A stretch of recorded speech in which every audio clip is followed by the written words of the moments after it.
Friends अस्सलाम वालेकुम, I am Asgar Ali and you are watching technical Bajwa. दोस्तों आज हम टेक्नो स्पार्क 5 प्रो का फुल पबजी टेस्ट करेंगे, साथ में बैटरी ड्रेन टेस्ट भी करेंगे। पबजी के मामले में कैसा है, परफॉर्मेंस के मामले में कैसा है और बैटरी कितनी ड्रेन करता है। तो यहाँ पर इसकी प्राइस जो दी गई है 20,000 रुपीज़ में पाकिस्तान में लॉन्च किया गया है और इसके अलावा 4GB RAM 64GB internal storage के साथ उनमें प्रोसेसर हमें मिलता है मीडियाटेक हीलियो A22। यहाँ पर दोस्तों ये क्वाड कोर चिपसेट है, लेकिन कंपनी कहती है ये ऑक्टा कोर है, तो मेरा ख्याल में कोई P22 दिया गया है। दोस्तों ये कंफर्मेशन नहीं है, लेकिन जो भी दिया गया हम टेस्ट करते हैं। यहाँ पर हमें बैटरी मिलती है 5000 mAh की बड़ी बैटरी। तो बैटरी देखते हैं कितनी ड्रेन होती है। 52% यहाँ पर बैटरी रिमेनिंग है। तो चलिए हम पबजी टेस्ट करते हैं। दोस्तों यहाँ पर पबजी की सेटिंग्स आप देख सकते हैं। बैलेंस क्वालिटी में मीडियम में प्ले कर सकते हैं, स्मूथ में भी मीडियम में ही प्ले कर सकते हैं।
तो पबजी टेस्ट हो गया है कंप्लीट। परफॉर्मेंस के मामले में दोस्तों आपको बताना चाहूंगा कि बहुत ही ज़्यादा लैग मिला। हालांकि रूम का टेम्परेचर दोस्तों इतना ज़्यादा नहीं था, 30 डिग्री पर था।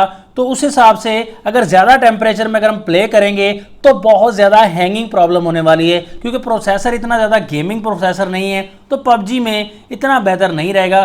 तो ग्राफिक्स की क्वालिटी भी इतनी ज़्यादा बेहतर नहीं मिलने वाली। लैग का प्रॉब्लम काफ़ी ज़्यादा मिलेगा पबजी के मामले में। बाकी नॉर्मल तो प्ले हो ही जाती है, तकरीबन हर फ़ोन में ही प्ले हो जाती है। बैटरी यहाँ पर रिमेनिंग है 44%, 8% बैटरी का खर्चा हुआ है, 33 मिनट्स एंड 37 सेकंड्स। उस हिसाब से बैटरी का खर्चा 8% तो ठीक ही हुआ है। दोस्तों वीडियो अगर अच्छी लगी तो लाइक ज़रूर कीजिएगा, अगर अच्छी नहीं लगी तो डिसलाइक कर दीजिएगा।